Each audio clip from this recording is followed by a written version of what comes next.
They hate when you elevate. They stacking up losses, I'm handing them out, yeah, I had to go delegate. It feel like I'm floating, I'm lost in the moment, I swear I could levitate. They never believed that I would really fly, I had to go demonstrate. Yo, what's up, world? It's your boy XPress on another great edition of Express Yourself with XPress. And ladies and gentlemen, I got a treat.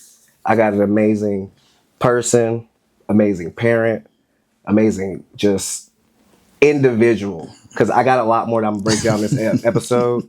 Ladies and gentlemen, we got 92.3 / homegrown radio legend himself, Chuck Dizzle. Man, SP, man, I appreciate you, brother. Like, come on, man. We had these conversations. We have a lot of conversations off the mic, off camera. And bro, I'm just so proud of you from our first conversation with Corey and my boy Head, and just seeing how you've evolved, going through trials and tribulations, but making it happen for yourself, bro. I'm proud of you. I'm just honored to be here, man. So thank you for having me. No, it's an honor and privilege to have you sitting here. This has been in talks for a while. Yeah. So to get this busy man in the chair is not only an honor, it's a privilege. But again, like, he said something that's really important, which goes into my expression of the week, which is foundation. Make sure that you structure your foundation properly. Proper preparation equals to strong execution. And I gotta say, with the first episode of having you and Head on, like, it definitely set the tone for us, but also foundation as far as life. Because this man has reached out to me when I came out of the hospital. This man has taken the time out to make sure I'm just good as a human being. Facts. So that's all big on foundation. Find individuals that are about you from the ground up. Make sure it's a homegrown situation. Ooh. All right? So with that being said, Chuck, let's take them back. Let's go. Let them know, originally where you're from and a little bit of your family upbringing. I'm from Carson, California, Southern California, obviously, man. I'm just a dude that loves community. I love the idea of showing individuals that anything is possible, even through my trials and tribulations. I think growing up in a semi-broken household, my parents divorced at the age of 8. And the reason why that's important is because that was like a super traumatic situation for me, not in the sense of like it was a bad situation like that, but it's just, any kid that when your parents aren't together, you know what I mean? When I remember the first couple of years of my life of my dad being in the house and then him not being there. And I'm saying that to say that he was still around. That's my point, right? But to see them no longer, living together, it was a traumatic experience growing up because I internalized that as it was my fault, So Always, we do as kids. Exactly. We always blame ourselves or say, what's wrong with us? What part did we play in this? Exactly. And, through time, I was actually having this conversation with somebody recently. A few years later, I realized that, it's, this is something that just happens. They actually were better off separate than they were together. So, I mean, that all fuels the type of person that I am, because I think ultimately it makes me the type of person that wants to make sure that everybody's good, a people pleaser in some sense, and there's pros and cons to that. But I'm a family person, man, family oriented. And I think that ties into that as well. And making sure that for my kids that they see, a nice set foundation at home and mom and pops. And even if we have ups or downs, that, it's life, and that's just, you deal with it. You know what I mean? So my come up is simple, I grew up in Carson, but went to school in Long Beach. Knew I kind of wanted to do radio at the age of 10 and just kind of set off from there as, trying to figure it out. You know what I mean? And you said at the age of 10. So who were the pioneers and the voices that you're hearing at that time to inspire you? So we talked about this in the episode, but I'm gonna talk about it again, man, because it was such an instrumental piece of my life. 92.3 The Beat played a huge role in my life. So I was listening to John London in the house party. I was listening to Julio G. I was listening to Theo. Late Shouts nights out with Theo. Say it again. Late nights with Theo. Well, no, Theo wasn't late nights. You're thinking of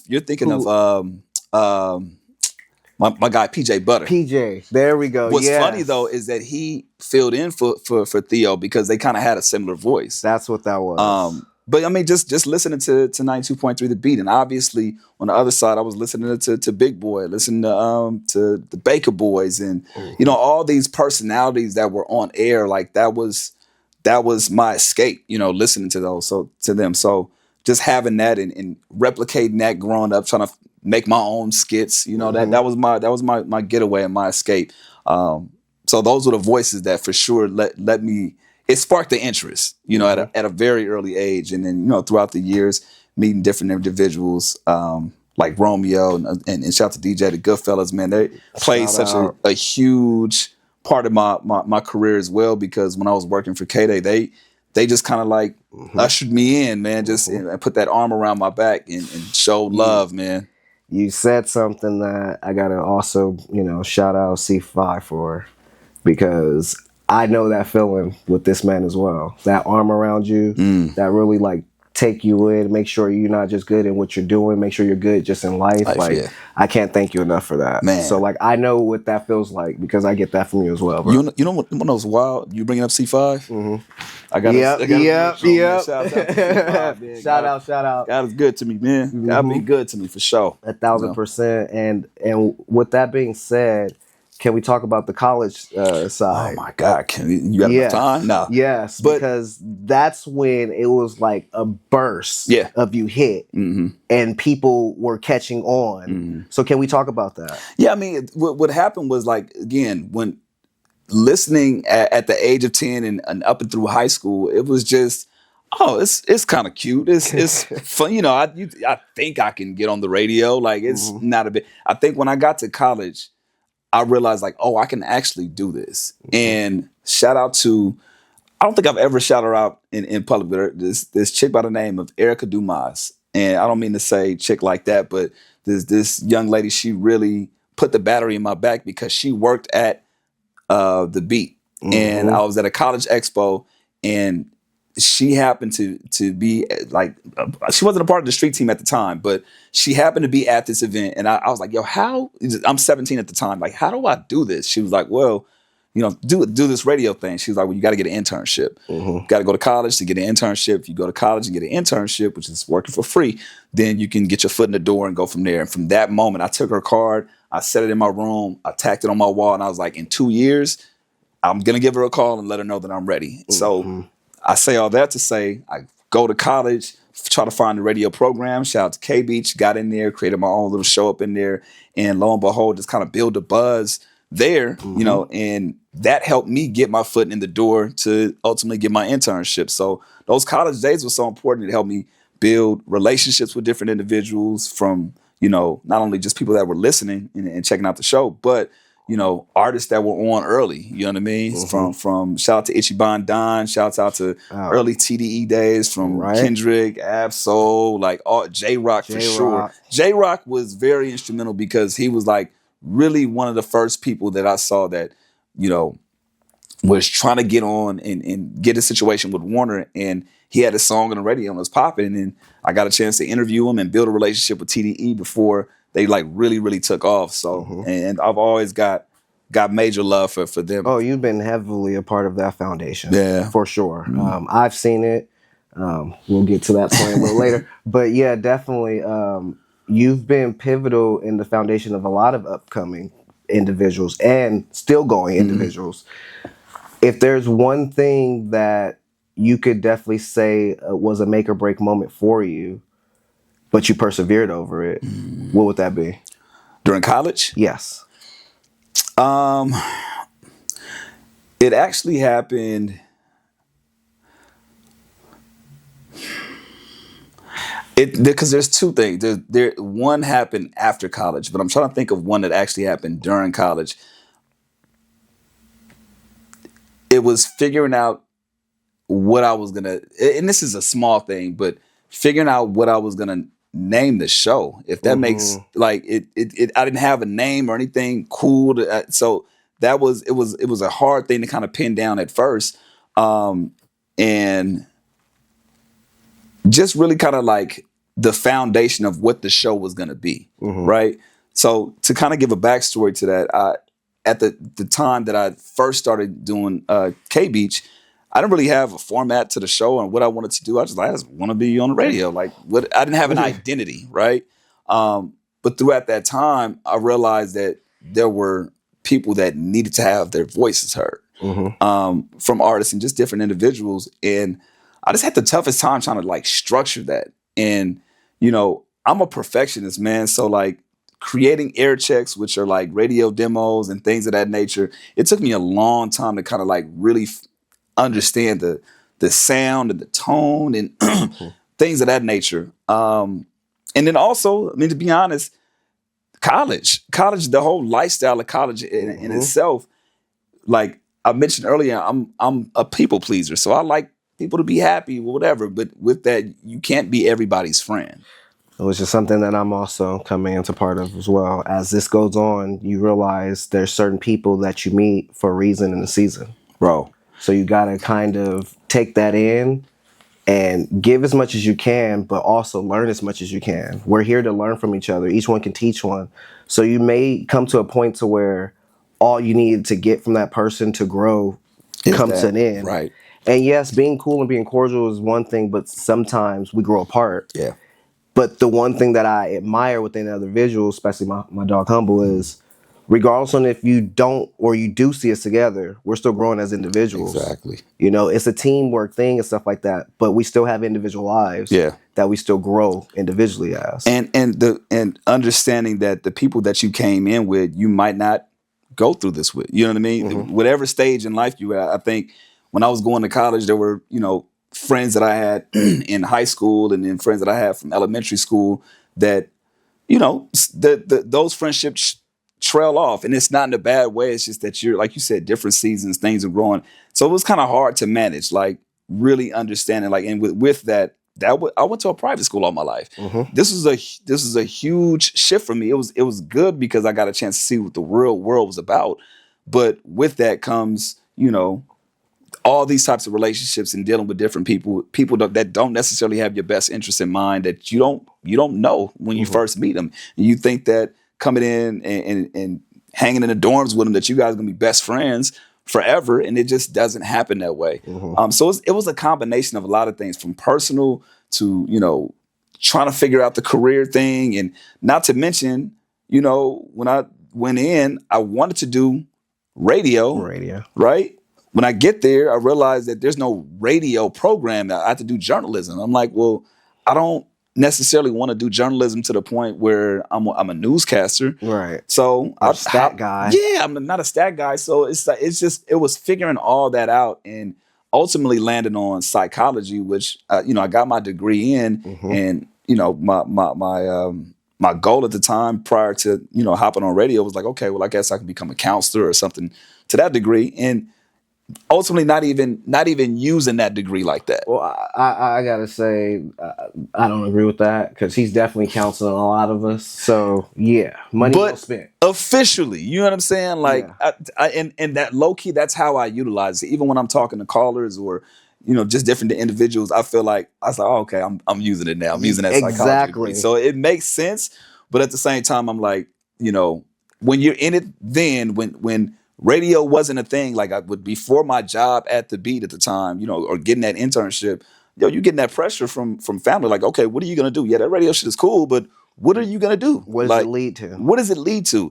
And to a lot of people, the entertainment industry is just something of it's just for play. It's nothing serious. And the main question that I'm sure anybody within the creative spaces have heard from family or friends is, what is it paying? What is it paying? What is it paying? You know what's so funny? And the reason why I knew I loved this career and path, one of my high school projects was to see what radio personalities, or what it was your careers, and figuring out what you made.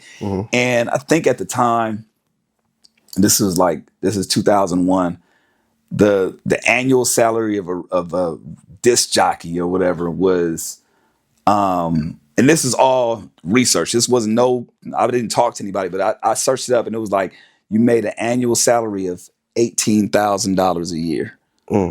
And I was like, cool. Like, all right, I love it. Not even thinking about this is prior to the real world, so I don't know finances like that. I don't think He's just doing it for the only passion. bill that I had was my cell phone bill. That was it, right? So I didn't think of like, I didn't get into this to make money. Right. You know, and I think that was the greatest decision for me because, you know, at the end of the day, like, it's not the most lucrative situation. Like, you nowadays, it's all about your brand and how you can build that up, right?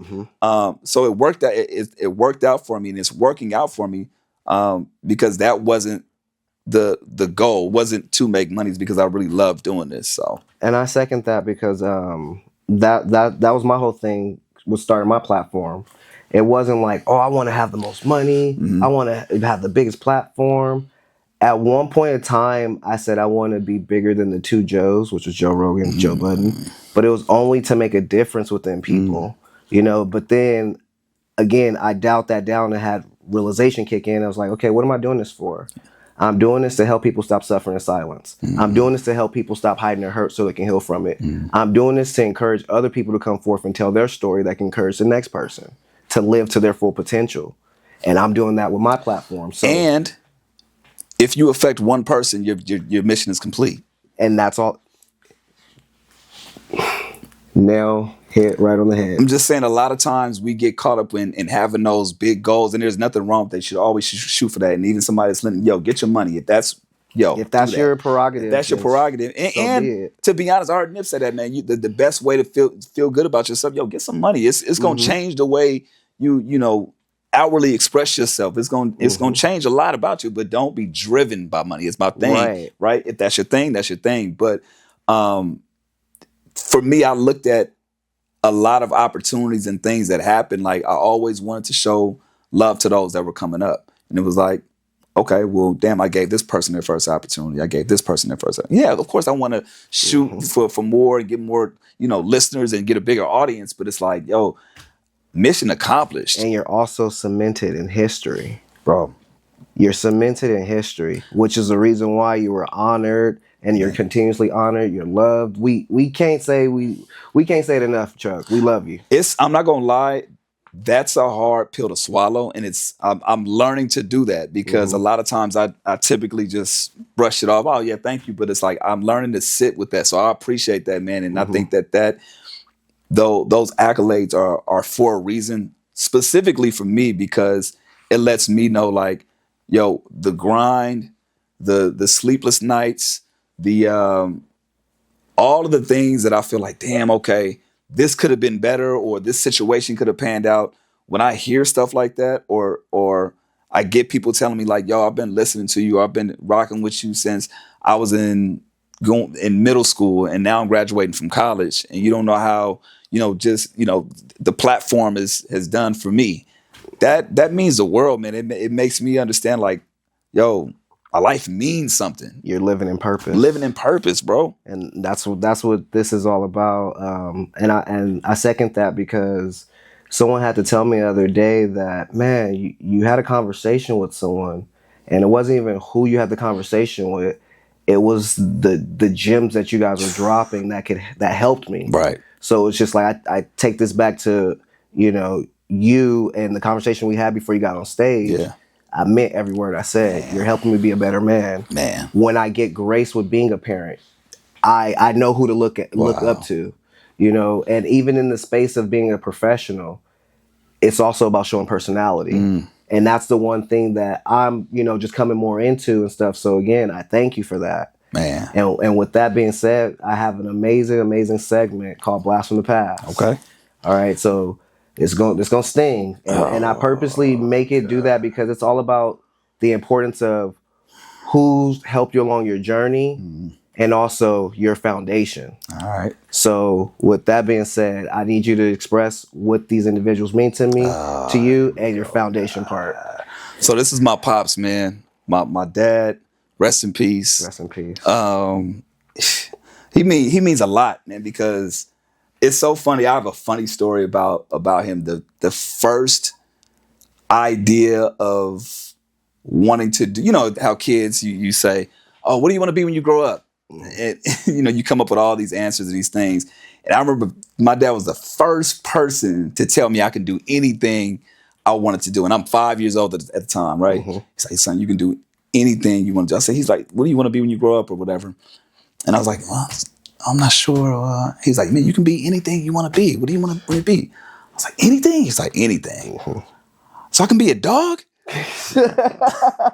He's like, son, don't be no clown, bro. Don't be a clown. Don't be a clown. Stop, don't be a clown. I don't want you working for the circus. Right. We're gonna have to rethink this. Yo, but it was so funny because just thinking about the age that I was at the time is where I'm at with my sons, right? So it's just it's a trip to hear these conversations and their thought process. And, you know, it's no different, man. But he means a lot to me because not only that, right?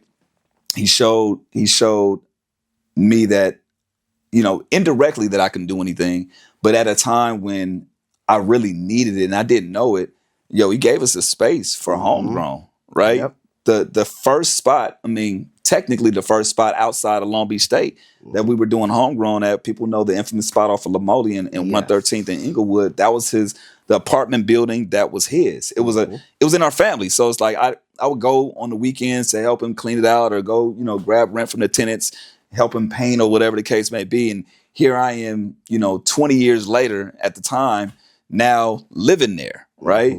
And living there, it allowed me to kind of take the show from Long Beach State to my apartment, you know? And he didn't really understand. He knew what I did. Like I was on air. I was on air. Yeah.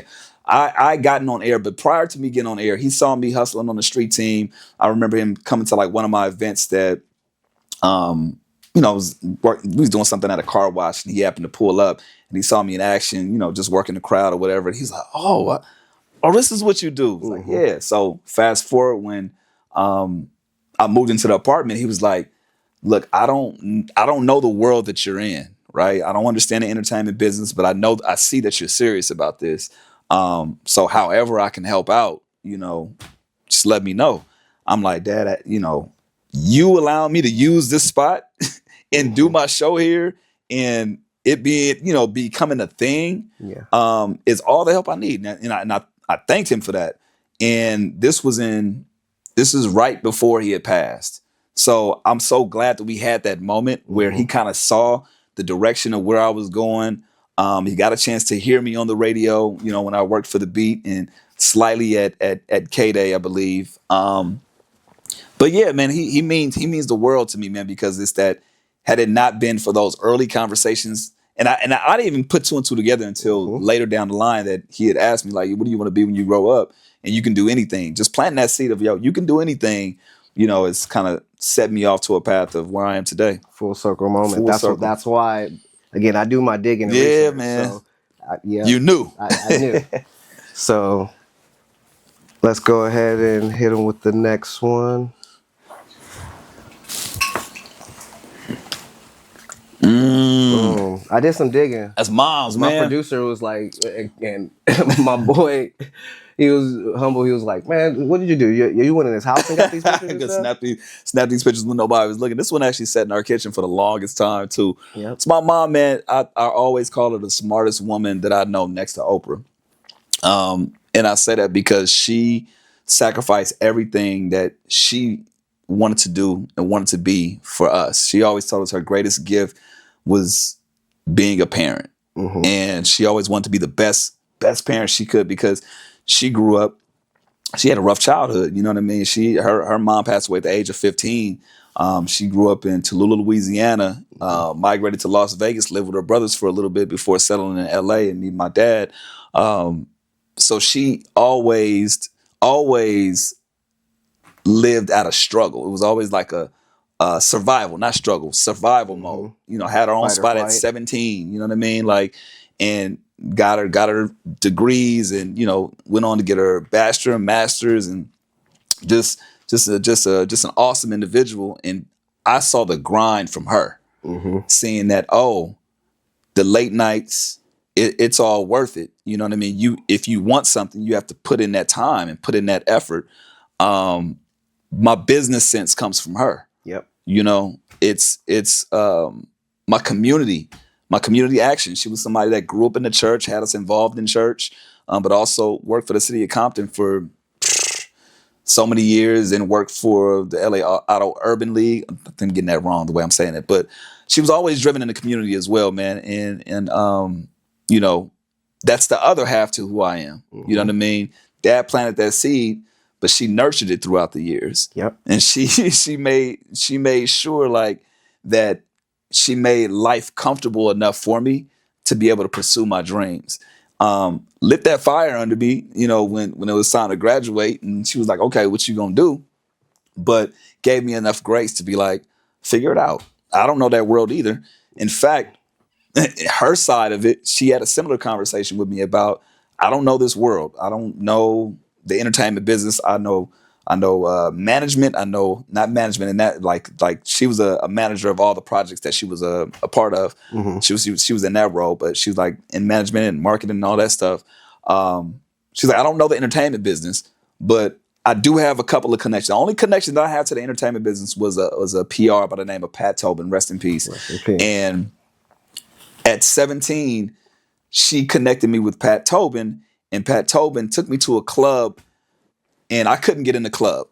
Long story short, but it was just the idea of her using whatever she could to help her son out to get into the entertainment business. And, you know, it's my dog, man. She's such an amazing human being, and, you know, I wouldn't be who I am without her. 1,000%. I got to add to that. She created, you know, the concrete rose that we see today. Man. For sure. Man, thank you. No, thank her. Yeah. Thank your dad, man. Yeah. It was the yin and yang that Yeah. made, you know, this amazing individual. And the last piece to that, she sacrificed everything that she wanted to be. Like, she even told me, like, I remember growing up, she wanted to do TV. She wanted to do hosting. And she never pursued it because of us, you know. And at a time when her and my pops kind of separated, she was like, I just didn't want you to be steered in the wrong direction. So I made sure that, you know, kept the lights on, made sure that you had a safe space. So that was the component to keeping a safe environment. Like, she sacrificed all of her dreams, so to speak, to you know, allow me to kind of live in mine. So that's real foundation right there, man. That's some real stuff when a parent realizes that, you know, what they want comes secondary to their child, then that's how you get the most potential out of the child at times. And sometimes circumstances lead to other ways, because you got to be like, all right, well, I have to still do X, Y, and Z to make sure. So what I have to do is probably going to be a little bit more prioritized. So I'm going to miss events. I'm going to do this, but I'm only doing this to make sure you have. So, and it's so funny. I'm living in that moment now of sacrificing certain things that I don't think it's a detriment to my career. But you know, in this business, you got to be outside. You know what I mean?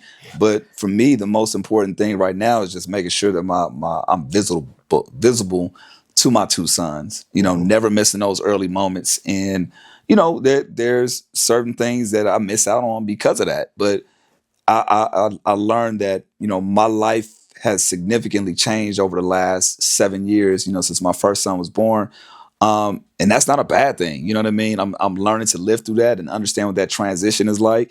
And it's not to say that, you know, things can't happen, but fatherhood is my priority. You know, I still love my career, still gonna, you know, be as present with that as possible. But I understand that certain opportunities I miss out on because of fatherhood. But I would rather have it that way. Shout out to one of my mentors, Julio G. I asked him about that. He said, he was like, man, that's one thing that I kind of wish I could change. He was like, my relationship with my kids, it's good, it's great. He has grandkids now. But he's like, I just missed out on early moments because I was chasing that. I was, you know, on radio, and I missed out on a lot of like key moments early on. So it's like, I don't want that to be my story. It comes with the sacrifice of it. Next one, because I got a few. Okay, I got to speed them up. So we gonna get through this. But honestly, everything has a purpose and a reason. And this one, because it popped up the other day. Yeah, now, maybe a little vague. We'll figure that out. Yeah, but express this one to us. So that's my best friend right there, man. Marcus Cassell, rest in peace. He passed away at the age of 23. I think he was going to be 24. He played football for UCLA, got drafted to the Panthers. And, you know, this is important for me because we both were pursuing our passions at the same time, trying to figure it out. You know what I mean? This is somebody that we lived in Carson. My dad sold his parents the home that they live in, which is a block from where we live, right? So he was the realtor. Went to the same church together. We came up, went to elementary school, middle school. We kind of parted ways in high school, but we lived down the block from each other. So we'd always see each other, stay connected. He went to UCLA. I went to Long Beach State, but we always, that was my best friend. You know what I mean? So to see both of us chase career goals, he was always into sports and football was his thing. So I always saw him coming up, chasing that, working hard at that. He was always the fastest kid in the class, always we knew football was going to be his thing.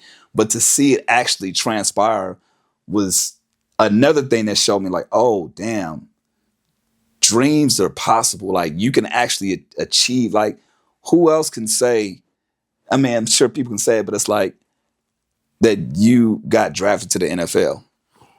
You know what I mean? Very, very few. And the same year that he got drafted was the same year I got on air. Perfect alignment. Perfect alignment. So we had that moment together of like, pursuing the dreams, getting on at the same time. And he actually heard me on the radio like once or twice before he had passed. So it was like having that moment of like, damn, like me and my dog made it. You know what I'm saying? But yeah, man, that's my dude, man. Marcus Cassell, great individual. Marcus definitely lives. We, obviously honor his memory and his legacy. And I want to say it would be, is this the 20th year? I think. No, next year's the 20th. It's 19 years since he had passed, 2006. Yeah. We got some more for you. Your brother that you started this gangster-ish with. My guy, man, DJ Head, man. Can't say enough about this man. He's the yin to my yang when it comes to, our chemistry. At a time when he was doing his thing, hosting, and we had a mutual friend kind of link us together. He was doing college radio Cerritos. I was doing it at Long Beach State. We didn't know what this would be. You know what I mean? We didn't know how our relationship and us getting together would change the landscape of West Coast hip hop. 1,000%. You know what I mean? We were just two people just enjoying what we did. And yo, man, I can't say enough about Head, man, because a lot of people, they will have their own perception of him. And I think he's done a better job, a really great job as of the last few years of like showing the other side of him. Oh, because he's smiling and laughing. He's smiling and laughing. And I mean, a lot. Yeah. He's getting money too. You know what I mean? Yeah. That kind of changes. Good, like I was saying, like Nip said, you get some money, you feel better. But not just the money, just he's living in his purpose and his dreams. Absolutely. And I think he's understanding the impact that he has and the voice that he has. I don't think he necessarily understood that years ago. So especially seeing what's transpired in the last years just catapulted him to a whole different level. And I couldn't be more proud of him, man, because this is somebody also who's had a rough come up, you know what I mean? And he struggled for a long time, even when things were looking great. You know what I mean? He sacrificed a lot and he's helped me out a lot behind the scenes just when shit was ugly. You know what I mean? So that's going to always forever be my dude, man. A great human being, great individual. I'm always going to constantly talk shit back and forth to each other. That's a fact. That's literally outside of my brother-in-law, that's my other brother. You know what I'm saying? So salute to Head. And my boy Manny Montana. Can't forget about Manny Montana. That's my other brother too, man. Well, I got some more people's individual careers that you've impacted as well. That both of you guys, in the early stages. That nigga himself. That's K-Dot right there. That nigga, yeah. And that's the most hideous shirt that I think I've ever owned. I see this picture all the time. I'm like, what was I thinking, bro? Like, yeah, man. I mean, Kendrick. I mean, what? Come on now. This one, I think this is the most recognizable one when I say stories, right? And seeing somebody and what's possible. We create a platform for everybody. You come in, this is your time and your moment to execute off of that. Mm-hmm. But nobody saw what it was gonna be to the degree of what it is now, but you knew it was something. And every time we crossed paths, every time we talked, every time through interviews or just seeing each other out and about, it was just something always different about him, man. And it was more of like it's gonna happen. Mm-hmm. I don't know how, no what way. You knew the talent was there, but I've run across a gang of talented people. But for him, it was something that just transcended beyond anything. Just knowing that, he was gonna make his mark regardless. Mm-hmm. And that was one of the questions I asked him early on. I'm like, yo, if this music shit don't work out, what you gonna do? He was like, I'm gonna do something in music. I don't know if I'm just gonna be mentoring kids or behind the scenes, but I'm gonna make an impact on this. And we see what it is to this day. And this is like the hallmark story of like homegrown, right? Yes. Like I love being able to tell people like that we gave him an opportunity. He knocked it out the park. You know what I'm saying? But him being one of the early voices of not knowing what you're gonna be or who you're gonna be, and just setting that mark. Even for me, even the people that knew the talent that he had, it's like, oh damn, what this really means of where you can take your life. You know? So it's always a constant inspiration. I remember when I first got on radio at iHeart, I seen him at the TDE Christmas party, one of the first ones. And it was the first time I had seen him in years. And I was like, yo, man, congratulations on everything. He's like, bro, nah, congratulations to y'all, man. Congratulations to you. I'll be hearing you on the radio. It's crazy. I'm like, look at me, you doing your shit right now. So just to see where he's taking it from then to that conversation that we had, and even, as of now, bro, it's like, what can we say? Still leveling up and showing us like what's possible and breaking the barriers of what you even think can be done. You know what I mean? So it's a constant reminder of like, oh, okay, I'm glad our paths crossed, and it was for a reason, for sure. And I'm glad that he's reminding the rest of the world that they're not like us. They not. They not. So we got another legend for you to go ahead and speak what he meant. Ah, man, Nip, the late great. Man, Nip was always interesting because he was another person that it was. I don't use the word aura, but he had an aura about him. Like from early on, even early meeting him, he just had this energy about him that it just. The world sees it, but it's like it just couldn't be described. And I just respected his business sense and like his mentality about how he wanted to come across and brand himself. Obviously a great human being. But to see, man, it just sucks that we don't see the after effects of like when the world recognized him.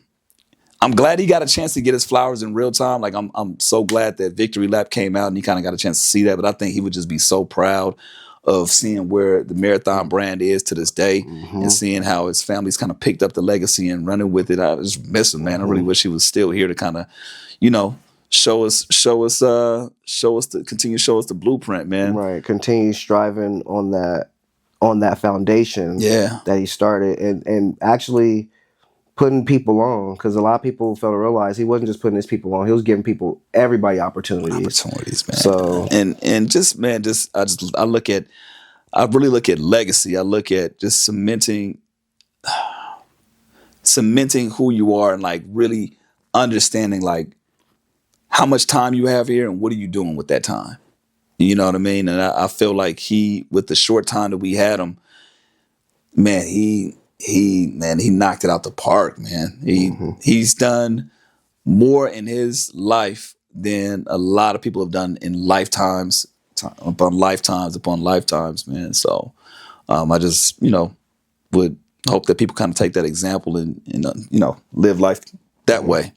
Well, you already know the marathon continues. For sure. Definitely do. We got some more for you. I like I said, I was digging. Man.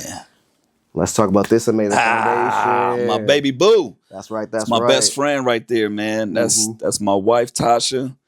I got choked up talking about her at the at Chrissy's event, man, because she was Yes. right there with me throughout all of this. I always said that whoever I marry, this is prior to even us meeting, I was like, man, whoever I want marry, I just want them to understand what I do. And I want to have somebody that's had that foundation with somebody before any success, any recognition, anything that blows up or me getting established. I want to have somebody to be with me from ground up.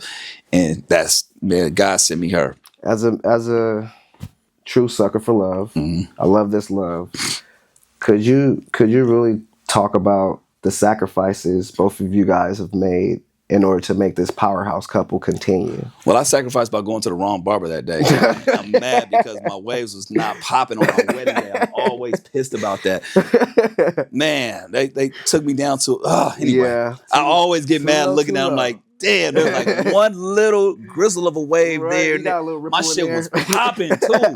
So mad, man. So Man. go to the right barber, man. You have to have a level of understanding, man, straight up. Like when we first met, she knew what's so funny is that I was looking at some footage recently and she was in one of the earliest videos that had been published on Homegrown's YouTube when we had Kendrick, Absol, and J-Rock freestyling at Long Beach State. She was in the back.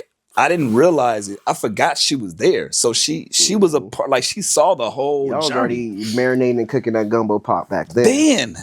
Back then. And I'm like, oh snap, you've been around for a minute, right?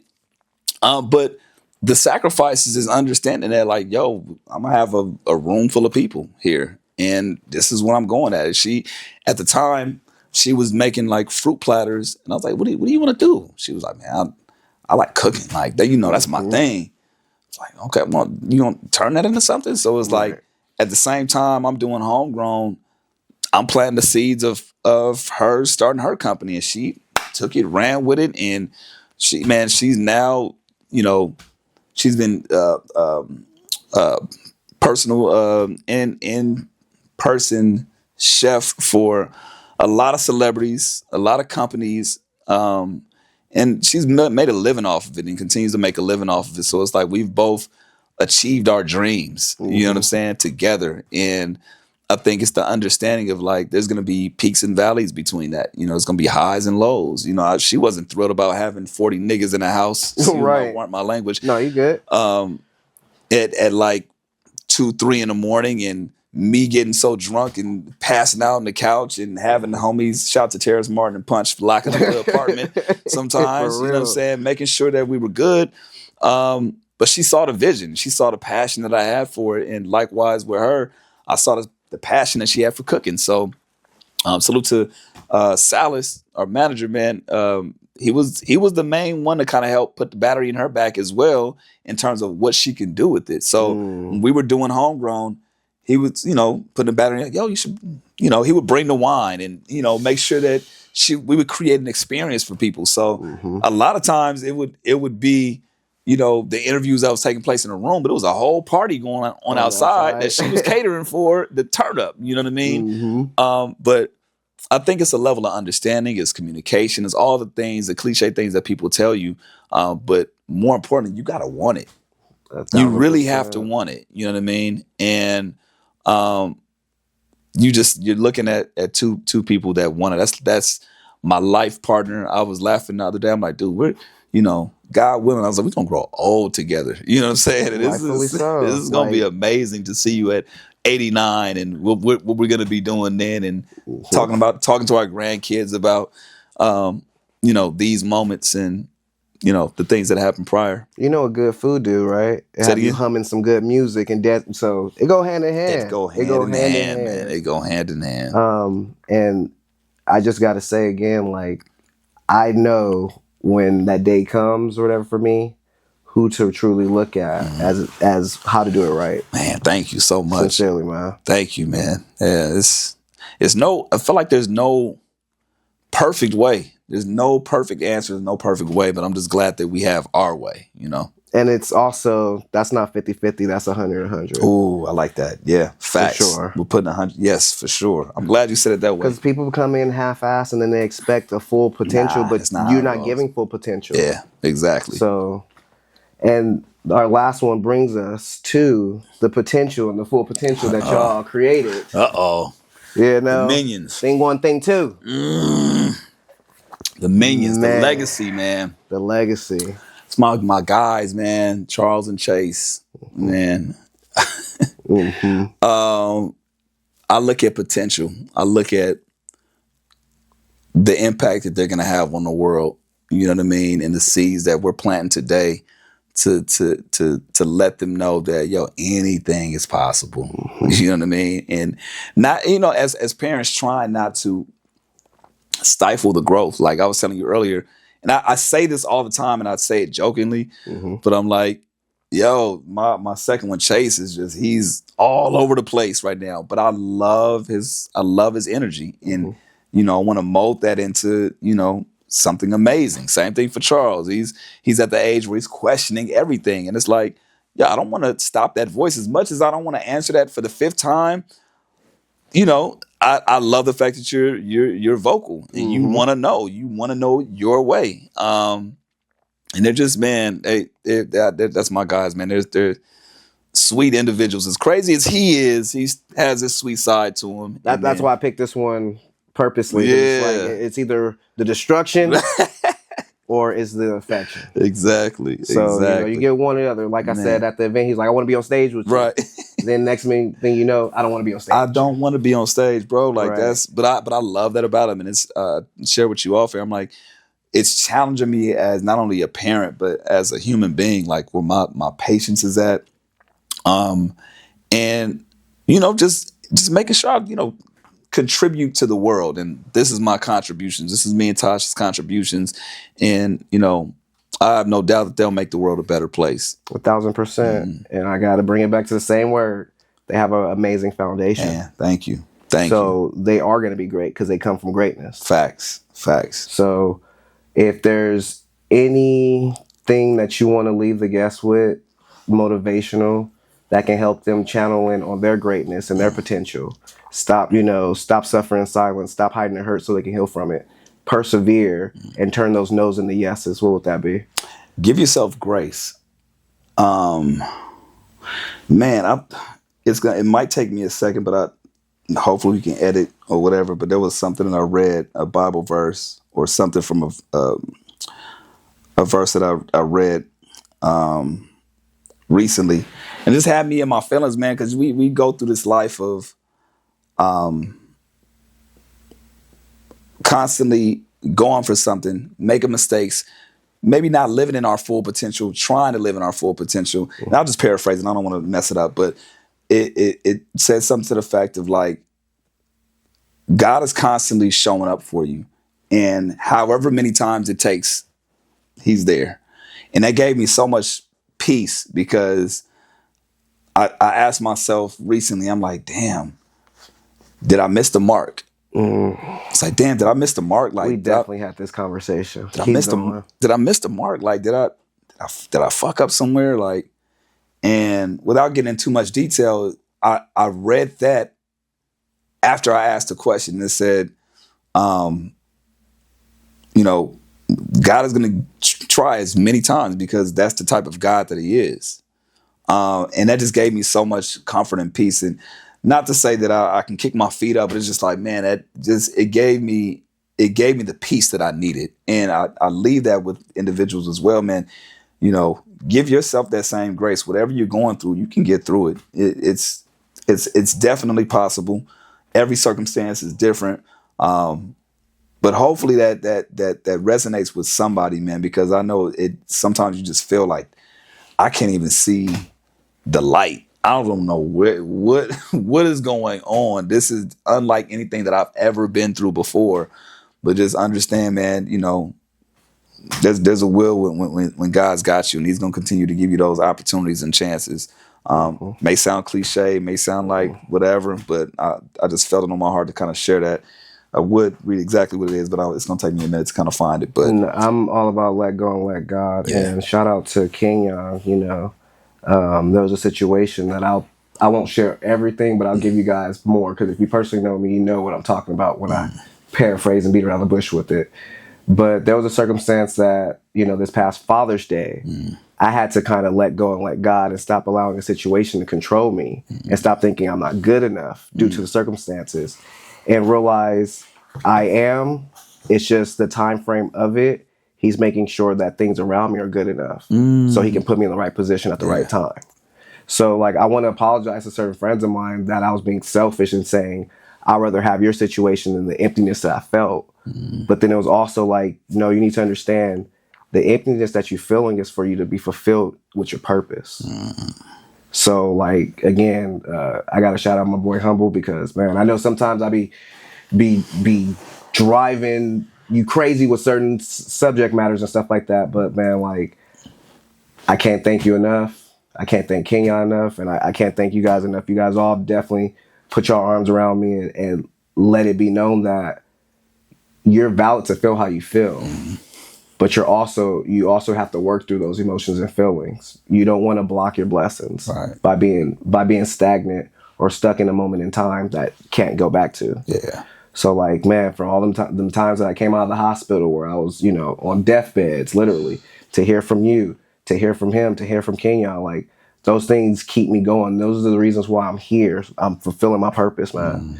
So like, I can't thank you enough, and I'm gonna have you back, because life is It's gonna happen. And there's so much amazing things going on. You're gonna constantly get, and I say you're gonna get your golden nuggets because flowers die. You're gonna constantly get your golden nuggets because you're making an impact on all of us, Chuck. Yeah. So like, this is for all of us. No, and hearing that, it just pours back into. Man, it just pours back into me. So I appreciate that, man. Thank you so much, because that allows me to continue to do what I do, man. And I know there's a reason and season for everything. And this conversation was right on time, man. Thank you. No, thank you. And let everybody know where they can find you. It shouldn't be too hard. Y'all know who he is, but let them know where they can find you and where they can hear you at. Social media at Chuck Dizzle. You can hear me on Real 92.3 every night. Also, throughout the country, if you're listening to the radio, you catch me on pretty much damn near any iHeart hip hop station. Okay, there's too many to name, but you can find me everywhere, man. You might find me out and about in streets. You know what I'm saying? Yeah, he'll speak for sure. Yeah. Show some love, give some guidance, and give some gems. For sure. 1,000%. And you guys already know who I am. It's your boy XPress, and I can't say this enough. Thank you for tuning in. See you guys next time.